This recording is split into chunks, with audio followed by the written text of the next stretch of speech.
Hello everyone, Mark here, Mark's Max Muscle, and I thought today we could shine the spotlight on this gentleman, Jamie the Giant, Jamie Christian-Johal, and this is maybe a little bit late on this video. I probably should have did an update on him right after the Puerto Rico Pro. This is him at the Puerto Rico Pro. I had him in my prediction video placing second, I believe. Could have been third. I think it was even second. I thought he was really going to shock the world. He placed ninth, way down in ninth, guys. And it was not that long ago. At the 2020 British Grand Prix, this guy really turned a lot of heads by with a fourth place position. And going from fourth to ninth. I mean, that's crazy, right? Well, you take a look at the competitors list. There was only 8 competitors at the British Grand Prix. Only 8. So he couldn't even have placed ninth. And there was maybe a hungrier lineup at the Puerto Rico Pro with Akeem Williams.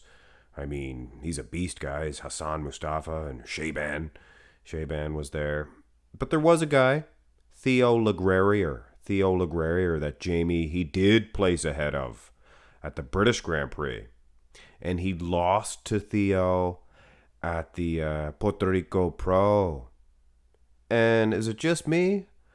Did Theo, he kind of looked better at the British Grand Prix, which wouldn't have made sense. Let's just take a quick look at Theo. And this is not a Theo Laguerre comparison. I'm just, kind of curious. I mean, he looks pretty ripped here at the British. Go to the Puerto Rico Pro. See now, was it Jamie's conditioning, size, things of that nature, or was it the lineup? I honestly don't think it was the lineup because he defeated a better Theo and lost to a not as conditioned Theo, the Puerto Rico. So that doesn't make sense. But anyway, let's have a look at Jamie the Giant from the British Grand Prix to the Puerto Rico Pro.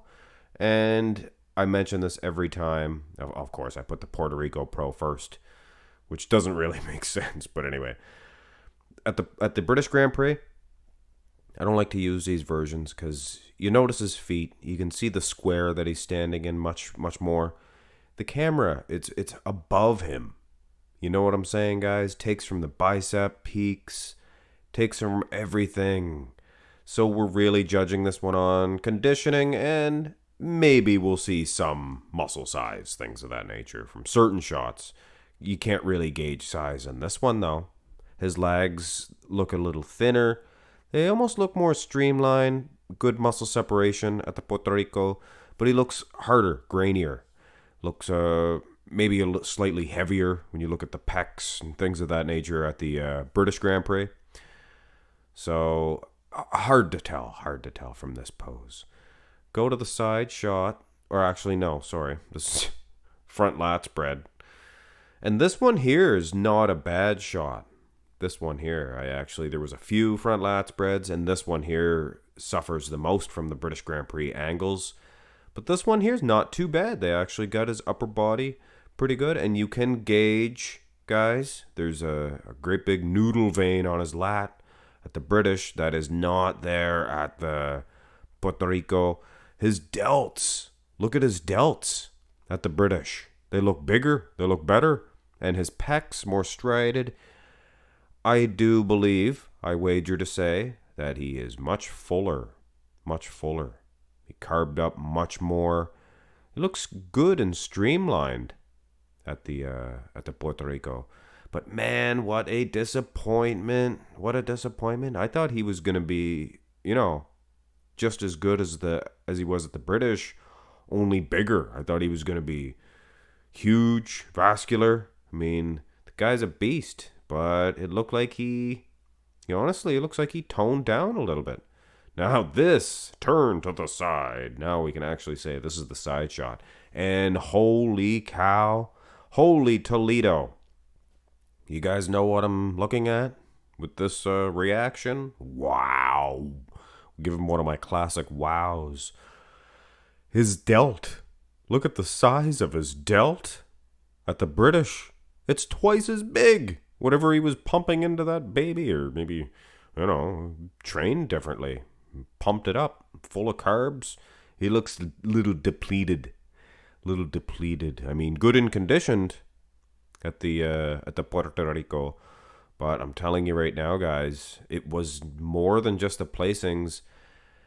And that's why he lost to Theo. It wasn't because Theo was so much better at the Puerto Rico. Puerto Rico, actually, Theo looked better at the British. But so did Jamie the Giant. Johal. Side tricep. Same thing here, guys. Look at the delts. He just means more business. His color. Not to mention his color. His tan is much, much, much better. And I don't know how that could be. Oh, you notice he's kicking his calf back there. Now, I like that depending. And I'm sure he's been working on his calves, but it's never going to be a strong point for him.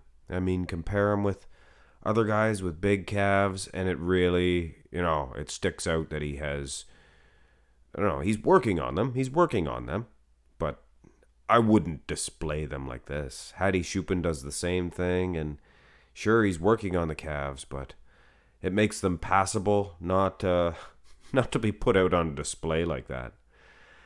Now let's have a look at the back developments, because this should show a lot. Now he's going tippy-toe. You notice that? Now I've tried this technique myself, and it does create for more muscle separation in the hamstring. And you can see he does have a little bit more. And I think you could contribute that to going tippy-toe.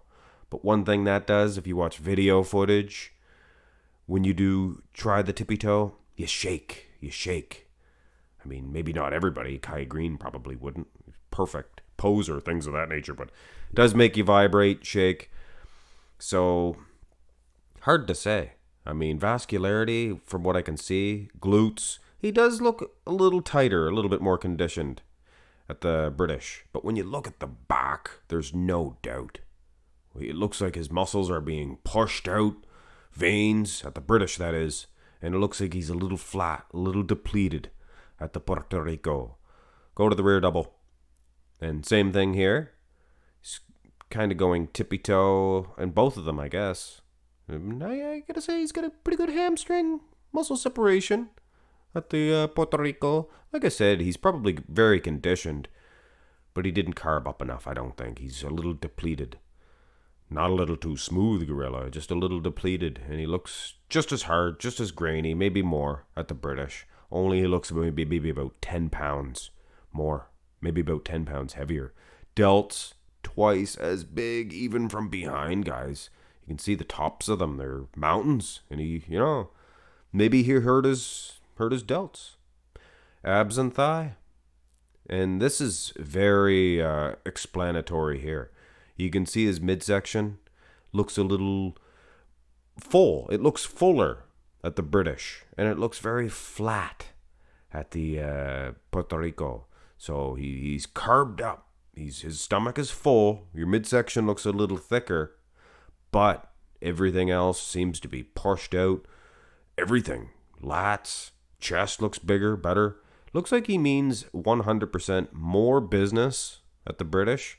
Of course, he is a UK boy, He's from the United Kingdom, so he didn't have to travel. Don't know how he got that tan, though. It's always cloudy in England. In Dorian Yates, the weather's not very good in England. Most muscular. And this guy's, look at the midsection. If you think I was wrong about the midsections, take a look. He's filled right up. That midsection's pushed right out. But at the end of the day, it helps a guy like this. His midsection is very trim, so he can sacrifice, having a thicker midsection because he is so full. Pecs are twice as big here. Keep in mind the camera angles, sure. But aside from that, guys, he is 100% better at the British Grand Prix, I would say. So, Jamie the Giant, huge fan. I'm a huge fan, Giant, of Johal, for sure. So I really want to see this guy do good in the IFBB. I want to see him With those second place finishes, third, maybe even first, win a pro show. That would be awesome.